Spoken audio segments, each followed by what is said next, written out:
স্বাগত খেলাযোগে আপনাদের সাথে আছি আমি ফাইম রহমান। ফুটবল রাজা লিওনেল মেসিকে রাজকীয় অভ্যর্থনা দিতে প্রস্তুত কলকাতাবাসী। চলছে শেষ মুহূর্তে তোড়জোড় টিকিট নিয়ে কারাকারি। তরুণ প্রজন্মের কাছে লিও কেবল একটা নাম নয়, ফুটবল ঈশ্বর, ওয়ান ম্যান আর্মি, যার আগমনে বদলাতে পারে ভারতীয় ফুটবলের রূপ। বিশ্বকাপ জয়ী ম্যাজিশিয়ানের মতোই করবেন কাজ, প্রত্যাশা মেসির পাগলাটে ফ্যানদের। কলকাতা থেকে হাসান সজীবের পাঠানো রিপোর্ট। আমার জীবনে একটা ইচ্ছা রয়েছে, আমি মেসিকে একটু নিজে হাতে ডাল ভাত রান্না করে খাওয়াতে চাই।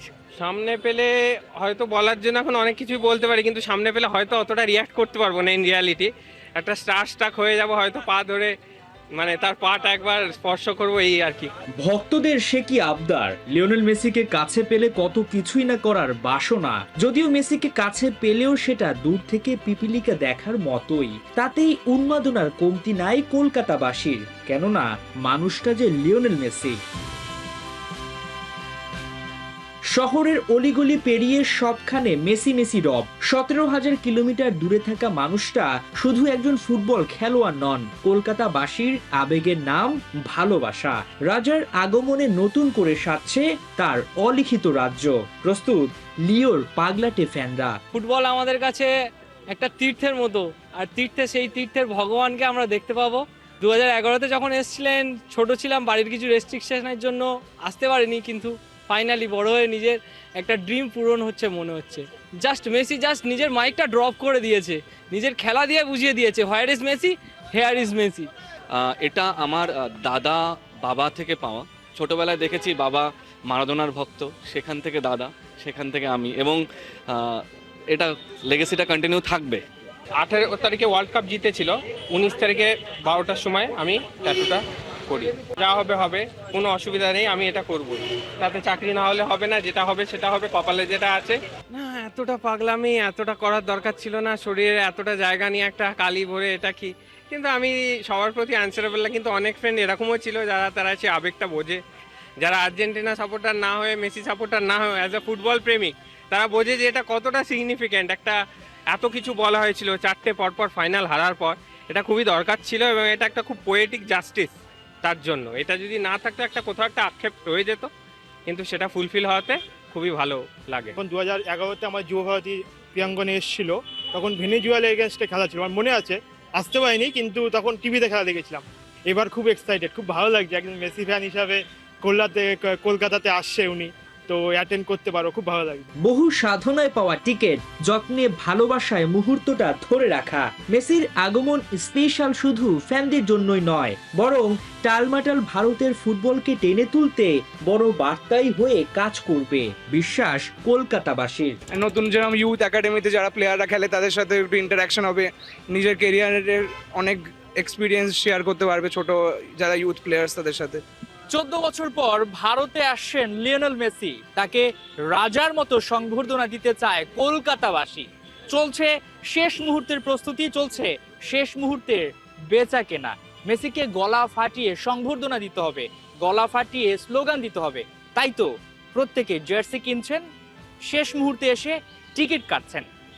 এই মুহূর্তে কলকাতায় একটা দারুণ আমেজ তৈরি হয়েছে, একটা উৎসব মুখর পরিবেশ তৈরি হয়েছে, যেন কলকাতায় মিনি বিশ্বকাপ বইছে।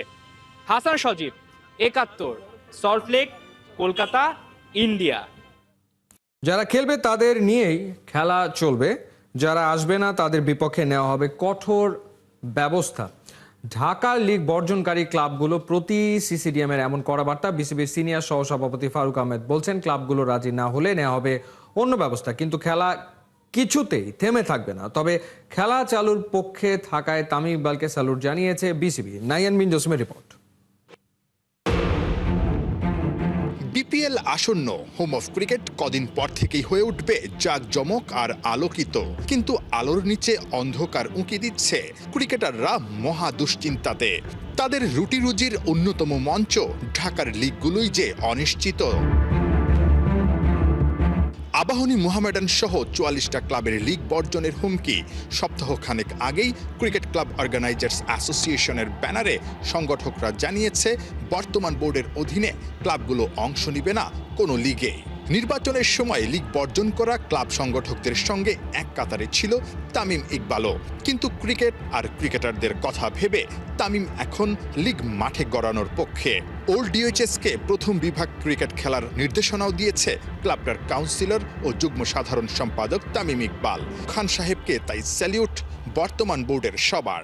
লেখাতে লেখা আছে, আমরা স্যালুট জানিয়েছি এই লেখাতে ক্রিকেট বোর্ডের। হ্যাঁ, এটা অত্যন্ত স্বাগত জানিয়েছে। তামিমের ব্যাপারে 1-1.5 প্যারা আছে এখানে, যে সে কীরকম এবং কতটা অ্যাক্টিভ খেলার ব্যাপারে, প্লেয়ারদের ব্যাপারে চিন্তিত, এবং তাকে আমরা স্বাগত জানিয়েছি। আবারও স্বাগত জানাচ্ছি আপনার প্রেস কনফারেন্সে। তো তামিম তো রিয়েলাইজ করেছে যে না খেলা হওয়াটা এটা খুবই একটা বাংলাদেশ ক্রিকেটের জন্য, প্লেয়ারের জন্য এর চেয়ে বড় ক্ষতিকারক কোনো কারণ হতে পারে না। বোর্ড চাইলেই খেলা হবে না, আমরা চাইলেই খেলা হবে। ক্লাব অর্গানাইজারদের পক্ষ থেকে জানানো হয়েছিল তারা চাইলেই খেলা হবে, বিসিবি চাইলে নয়। ওই বক্তব্যের কড়া সমালোচনা করে সিসিডিএম জানিয়েছে তারাও কঠিন সিদ্ধান্তই নিয়েছে। যারা লিগ খেলতে রাজি আছে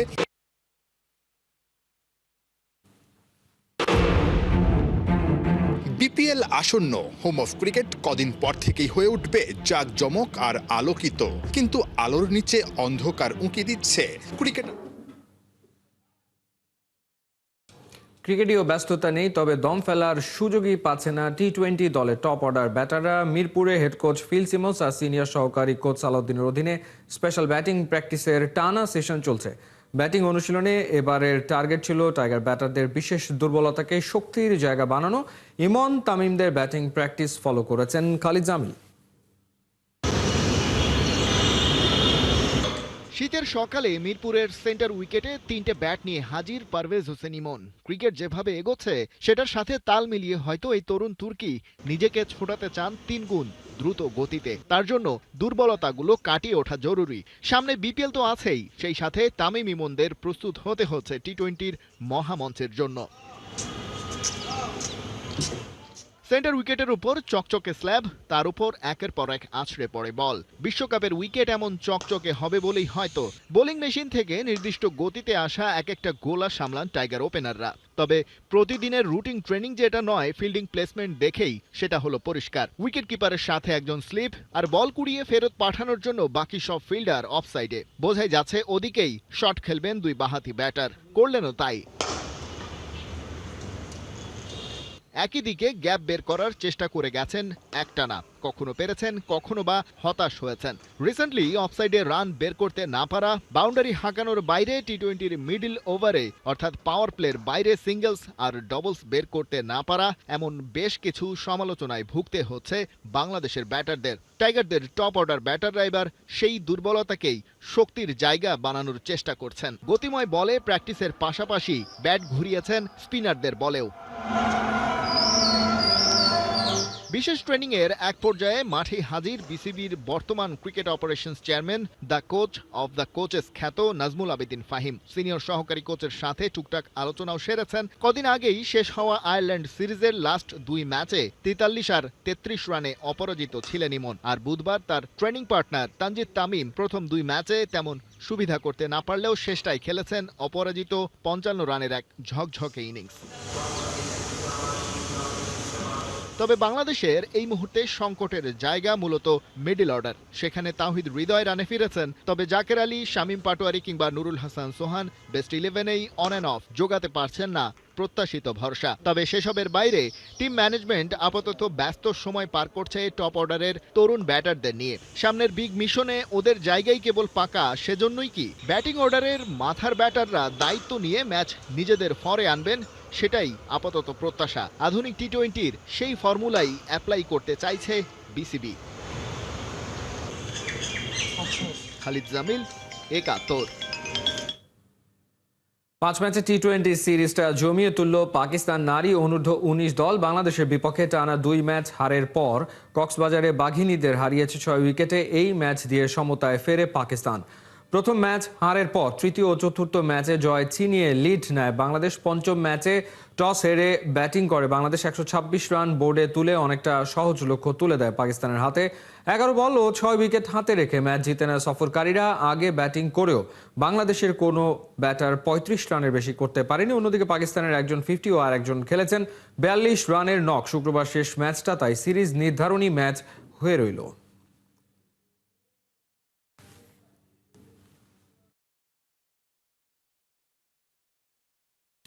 লস এমআই এমিরেটসের বিগ লস। সাকিব আল হাসান ও রশিদ খানের মতো দুই হেভি ওয়েট অলরাউন্ডার কিনেও কাজে লাগাতে পারছে না এমিরেটস।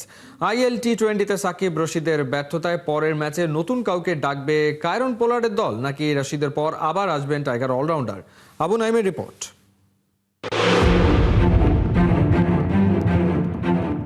রশিদ খানকে দিয়ে হচ্ছে না, ডাকো সাকিব আল হাসানকে। না, একে দিয়েও হচ্ছে না, আবার রশিদকেই ডাকো।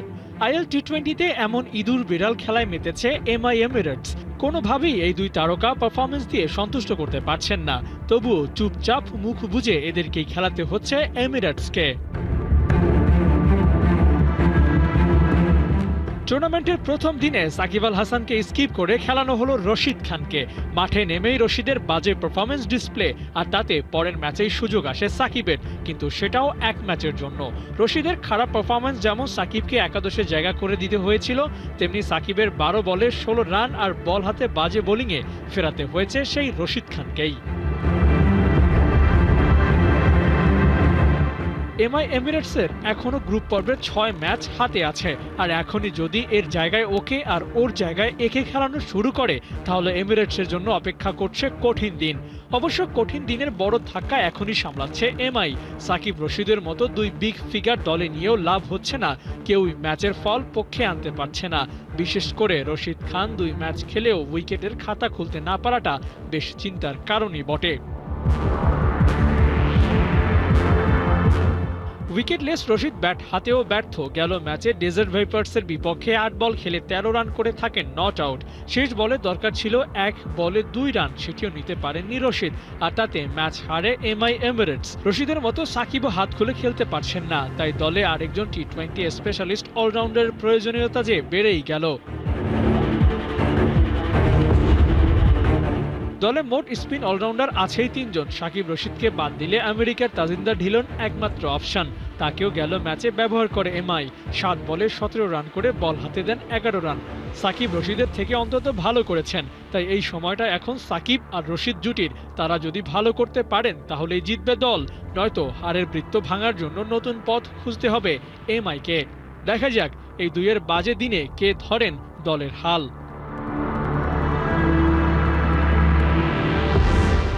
আবু নাইম, 71। ফুটবল রাজা লিওনেল মেসিকে রাজকীয় অভ্যর্থনা দিতে প্রস্তুত কলকাতাবাসী। চলছে শেষ মুহূর্তে তোড়জোড় টিকিট নিয়ে কারাকারি। তরুণ প্রজন্মের কাছে লিও কেবল একটা নাম নয়, ফুটবল ঈশ্বর, ওয়ান ম্যান আর্মি, যার আগমনে বদলাতে পারে ভারতীয় ফুটবলের রূপ। বিশ্বকাপ জয়ী ম্যাজিশিয়ানের মতোই করবেন কাজ, প্রত্যাশা মেসির পাগলাটে ফ্যানদের। কলকাতা থেকে হাসান জজিবের পাঠানো রিপোর্ট।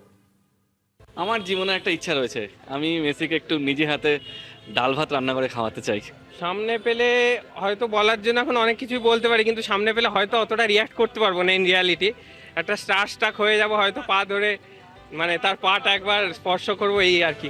ভক্তদের সে কি আবদার, লিওনেল মেসিকে কাছে পেলে কত কিছুই না করার বাসনা। যদিও মেসিকে কাছে পেলেও সেটা দূর থেকে পিপিলিকা দেখার মতোই, তাতেই উন্মাদনার কমতি নাই কলকাতাবাসীর, কেননা মানুষটা যে লিওনেল মেসি। শহরের অলিগলি পেরিয়ে সবখানে মেসি মেসি রব। 17,000 কিলোমিটার দূরে থাকা মানুষটা শুধু একজন ফুটবল খেলোয়াড় নন, কলকাতাবাসীর আবেগের নাম ভালোবাসা। রাজার আগমনে নতুন করে সাজছে তার অলিখিত রাজ্য। প্রস্তুত লিওর পাগলাটে ফ্যানরা। ফুটবল আমাদের কাছে একটা তীর্থের মতো, আর সেই তীর্থের ভগবানকে আমরা দেখতে পাবো। 2011-তে যখন এসেছিলেন, ছোট ছিলাম, বাড়ির কিছু রেস্ট্রিকশনের জন্য আসতে পারিনি, কিন্তু ফাইনালি বড় হয়ে নিজের একটা ড্রিম পূরণ হচ্ছে মনে হচ্ছে। মেসি নিজের মাইকটা ড্রপ করে দিয়েছে, নিজের খেলা দিয়ে বুঝিয়ে দিয়েছে, where is Messi, hair is Messi.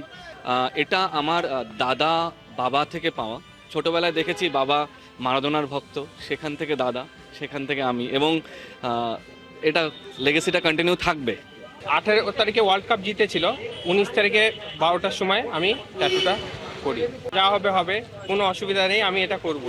তাতে চাকরি না হলে হবে না, যেটা হবে সেটা হবে, কপালে যেটা আছে।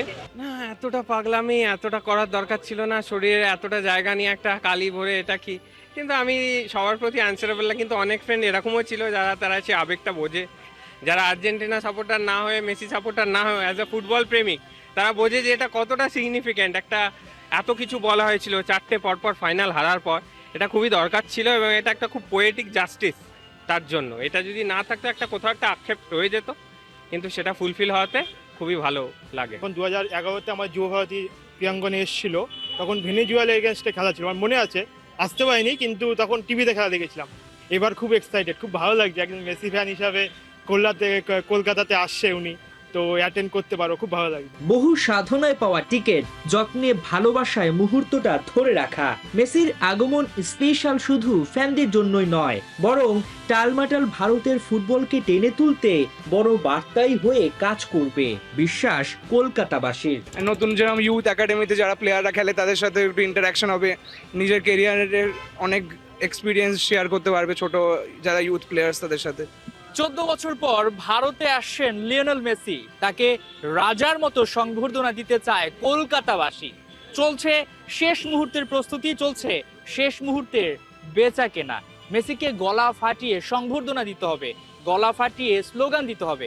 তাই তো প্রত্যেকে জার্সি কিনছেন, শেষ মুহূর্তে এসে টিকিট কাটছেন। এই মুহূর্তে কলকাতায় একটা দারুণ আমেজ তৈরি হয়েছে, একটা উৎসবমুখর পরিবেশ তৈরি হয়েছে, যেন কলকাতায় মিনি বিশ্বকাপ বইছে। হাসান সজীব, 71, সল্টলেক, কলকাতা, ইন্ডিয়া। হামজা চৌধুরীর আগমনে ফুটবলে যে নতুন হাওয়া লেগেছে তা এখনো চলমান। এবার দেশের শীর্ষ নির্মাণ প্রতিষ্ঠান BSRM কে ডেভেলপমেন্ট পার্টনার হিসেবে পেয়েছে বাফুফে। আগামী 10 বছর ফুটবলের উন্নয়নে কাজ করবে প্রতিষ্ঠানটি। বাফুফের ইতিহাসে এটি সবচেয়ে দীর্ঘমেয়াদী চুক্তি। এই চুক্তিতে কেন্দ্র করে দিন তিনেক আগে বাফুফের অফিসিয়াল ফেসবুক পেজের ব্যাকগ্রাউন্ড হয়েছিল হলুদ। মূলত ডেভেলপমেন্ট পার্টনার BSRM এর অনুরোধে এমনটা করেছিল বাফুফে। বুধবার আনুষ্ঠানিক চুক্তি স্বাক্ষর শেষে বাফুফের সভাপতিকে দেখা গেছে বেশ উচ্ছ্বসিত। আর বাফুফের সঙ্গে যুক্ত হয়ে BSRM এর ব্যবস্থাপনা পরিচালক ফুটবলকে দেশ সেরা স্পোর্টসে রূপ দেওয়ার প্রত্যয় ব্যক্ত করেছেন।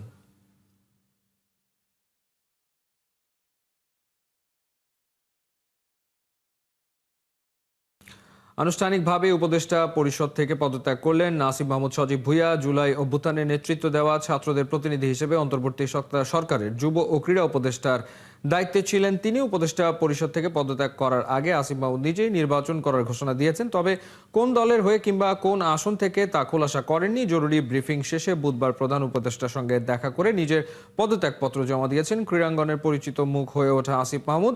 আসন্ন দ্বাদশ জাতীয় নির্বাচনের তফসিল ঘোষণার পর থেকেই তার পদত্যাগ কার্যকর হবে। আসিফ মাহমুদের পদত্যাগের বিষয়টি নিশ্চিত করেছেন প্রধান উপদেষ্টার প্রেস সচিব শফিকুল আলম।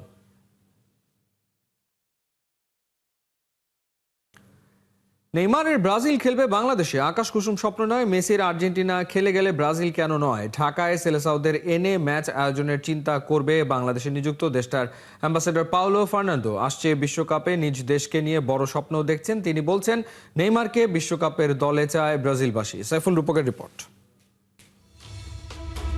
শুধু কি খেলায়, অভিনয়েও পাকা নেইমার। মাঠে কখনো ব্যথা পেয়ে কখনো আবার ব্যথা পাওয়ার নাটক করে কাতরাতে কাতরাতে ছোটেন এদিক ওদিক, পরক্ষণে আবার বল নিয়ে ড্রিবলিং করে দর্শকদের মন কাড়েন।